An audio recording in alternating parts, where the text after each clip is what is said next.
ഞാൻ Mary Metilda. Stay inspired സീരീസിൻ്റെ പുതിയൊരു എപ്പിസോഡിലേക്ക് എല്ലാവർക്കും സ്വാഗതം. ബോഡി ഷെയ്മിങ്ങിനെ കുറിച്ചാണ് ഇന്നത്തെ വീഡിയോ. ഈ വാക്ക് ഇന്ന് എല്ലാവർക്കും സുപരിചിതമാണ്.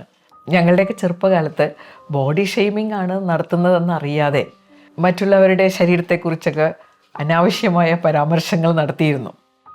അത് മറ്റുള്ളവരിൽ ഉണ്ടാക്കാവുന്ന വേദനയൊന്നും അന്ന് വലിയ ചർച്ചാ വിഷയമൊന്നും ആയിരുന്നില്ല. ഇപ്പം നമ്മളെല്ലാവരും തന്നെ അവെയർ ആണല്ലേ.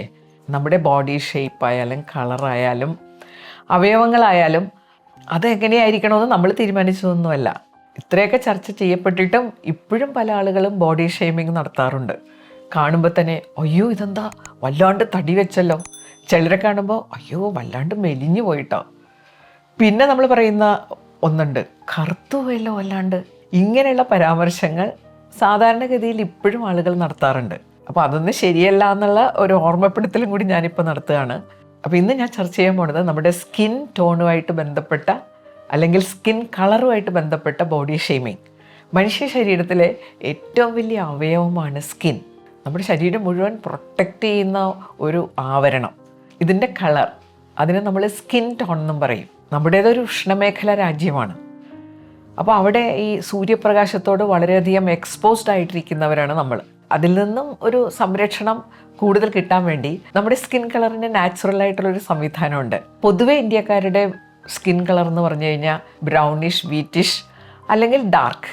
ഈ സ്കിൻ ടോണാണ് പൊതുവെ ഇന്ത്യക്കാരുടെ സ്കിൻ ടോൺ എന്ന് പറയാവുന്നത്. വെളുത്ത ആളുകളുമുണ്ട്. പക്ഷേ നമ്മുടെ കൾച്ചറിൽ ഈ വെളുപ്പിനോട് ഒരു അഭിനിവേശം എങ്ങനെയോ കടന്നുകൂടിയിട്ടുണ്ട്.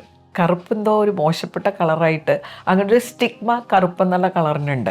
ഈ ഒരു ബോഡി ഷെയ്മിങ് നമ്മൾ അറിഞ്ഞോ അറിയാതെയോ പലപ്പോഴും നടത്താറുമുണ്ട്. ഇതെല്ലാവരുടെയും മനസ്സിൽ കടന്നുകൂടി ഒരുപാട് പ്രശ്നങ്ങൾ ഉണ്ടാക്കാറുണ്ട്. എൻ്റെ അനിയത്തി ഗ്രേസി നല്ല വെളുത്ത സുന്ദരിയാണ്. ഞാനും എൻ്റെ അനിയത്തിയും കൂടി ഒരിക്കൽ ഇങ്ങനെ നടന്നു പോകുമ്പോൾ എൻ്റെ പ്രൊഫസർ എതിരെ വരുന്നു. അവരെന്നോട് ചോദിച്ചു ഇതാരാ? അപ്പം ഞാൻ പറഞ്ഞു എൻ്റെ അനിയത്തിയാ. സ്വന്തം അനിയത്തിയോ? അവർക്കൊരു ഞെട്ടൽ. എന്നിട്ട് എന്നോട് പറഞ്ഞു ഇത്രയും കളർ അനിയത്തിക്ക് ഉണ്ടായിട്ട് തനിക്കെന്താ കിട്ടാതിരുന്നത്? ആ ഒരു ചോദ്യം എനിക്ക് വേദനയൊന്നും ഉണ്ടാക്കിയില്ലെങ്കിലും ചെറിയ പ്രശ്നത്തിലാക്കി. നമ്മൾ ഇത്രയും എഡ്യൂക്കേറ്റഡ് ആയിട്ടും സ്കിൻ കളറിന് ആവശ്യത്തിൽ കവിഞ്ഞ ഒരു പ്രാധാന്യം, ആവശ്യത്തിൽ കവിഞ്ഞൊരു കൺസേൺ എന്തിനാണ് കൊടുക്കുന്നത്? ശരിക്കും പറഞ്ഞു കഴിഞ്ഞാൽ ആരോഗ്യമുള്ളൊരു സ്കിൻ നമുക്ക് ഉണ്ടാവണം, അതാണ് നമ്മുടെ ആവശ്യം. പക്ഷെ പലപ്പോഴും ഈ മാട്രിമോണിയൽ പരസ്യത്തിലൊക്കെ കണ്ടിട്ടില്ലേ, വെളുത്ത സുന്ദരിയായ യുവതി, ഒരു പെൺകുട്ടിക്ക് ഒരു വാല്യൂ അഡീഷൻ കൊടുക്കുന്നത് അതിലാണ്. വെളുത്ത സുന്ദരിയായ ഒരു പെൺകുട്ടിയെ കല്യാണം കഴിക്കാൻ വേണ്ടി ഒരുപാട് കോംപ്രമൈസ് നടത്തിയവരുണ്ട്.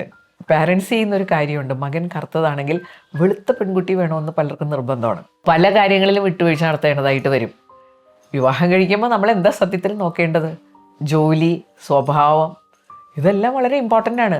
പക്ഷേ ഇതെല്ലാം സെക്കൻഡറി ആക്കിക്കൊണ്ട് വെളുത്ത നിറത്തിന് നമ്മൾ അറിയാതെ ഒരുപാട് പ്രാധാന്യം കൊടുക്കുന്നു. അതുമാത്രമല്ല, ചില പെൺകുട്ടികൾ പറഞ്ഞിട്ടുണ്ട് വിവാഹം കഴിച്ച് ചെല്ലുന്ന വീട്ടിൽ ഈ വെളുപ്പ് വല്ലാത്തൊരു പ്രശ്നമാണ്. പ്രഗ്നൻ്റ് ആകുമ്പോൾ ഈ പെൺകുട്ടികൾക്ക് വല്ലാത്ത അങ്കലപ്പാണ്, എങ്ങാനും ജനിക്കുന്ന കുട്ടി എങ്ങാനും കറുത്തു പോയെങ്കിലോ. പിന്നെ നമ്മുടെ ഉള്ളിലും ഇങ്ങനത്തെ പ്രശ്നമുണ്ട്. വേറെ ആരും ബോഡി ഷെയിം ചെയ്തില്ലെങ്കിലും ചിലരുടെ ഉള്ളിൽ ഈ പ്രശ്നമുണ്ട്. അങ്ങനെയല്ലേ ഈ വെളുക്കാനുള്ള ക്രീമിന് ഇത്രയധികം ഡിമാൻഡ് വന്നിട്ടുള്ളത്. അങ്ങനെ പല പല പ്രശ്നങ്ങൾ ഉണ്ടാക്കിക്കൊണ്ടിരിക്കുന്ന ഈ ബോഡി ഷെയ്മിങ്ങിനെ കുറിച്ച് കുറച്ച് കാര്യങ്ങൾ എനിക്ക് പറയാനുണ്ട്. അതാണ് ഇന്നത്തെ വീഡിയോയിലൂടെ ഞാൻ ഷെയർ ചെയ്യുന്നത്. ഒന്നാമത്തെ കാര്യം, മനുഷ്യ ശരീരത്തിലെ ഏറ്റവും വലിയ അവയവമാണ് സ്കിൻ. നമ്മുടെ ശരീരത്തിന് പ്രൊട്ടക്ഷൻ നൽകുന്ന വലിയൊരു ആവരണം. ഇത് ഏറ്റവും ആരോഗ്യമുള്ളതായിരിക്കണം. അതാണ് നമ്മൾ കൂടുതൽ ശ്രദ്ധിക്കേണ്ടത്. സ്കിന്നിൻ്റെ ആരോഗ്യത്തിന് വേണ്ടിയിട്ടുള്ള കാര്യങ്ങൾ ചെയ്യണം. ആവശ്യത്തിന് വെള്ളം കുടിക്കണം. ജലാംശം സ്കിന്നിൻ്റെ ആരോഗ്യത്തിന് വളരെ ആവശ്യമാണ്. മോയ്സ്ചറൈസർ ഉപയോഗിക്കുന്നത് അതുകൊണ്ടാണ്. അപ്പോൾ സ്കിൻ കളറും സ്കിന്നിൻ്റെ ആരോഗ്യവുമായിട്ട് വലിയ ബന്ധമൊന്നുമില്ല എന്ന് ആദ്യമേ തന്നെ നമ്മൾ മനസ്സിലാക്കണം. സ്കിൻ കളറ് നമ്മളങ്ങനെ ബോധർ ചെയ്യേണ്ട ഒരു കാര്യമേ അല്ല.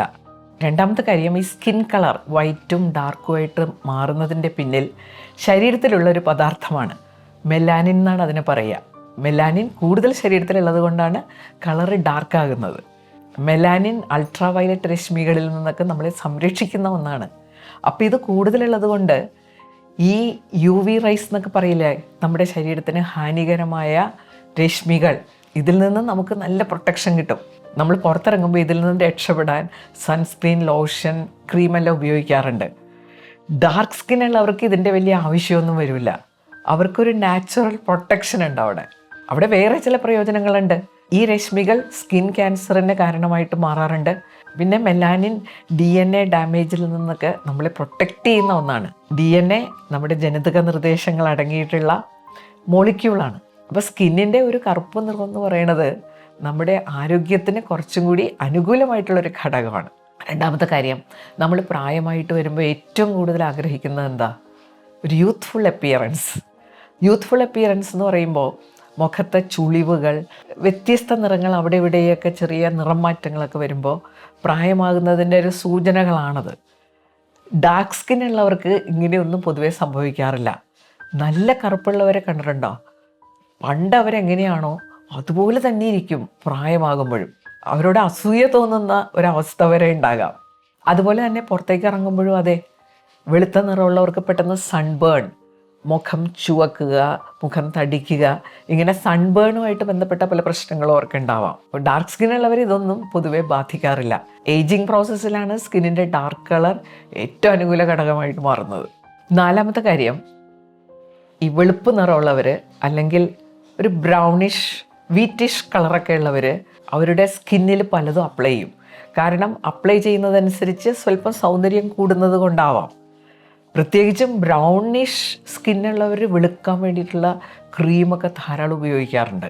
എന്നാൽ ഡാർക്ക് സ്കിന്നുള്ളവർ ഇതൊന്നും വേണ്ടാന്ന് വെക്കും. അതുകൊണ്ട് അവർക്ക് ഒരുപാട് പണലാഭം ഉണ്ടാവുമെന്ന് മാത്രമല്ല, സമയം ലാഭം ഉണ്ടാവും.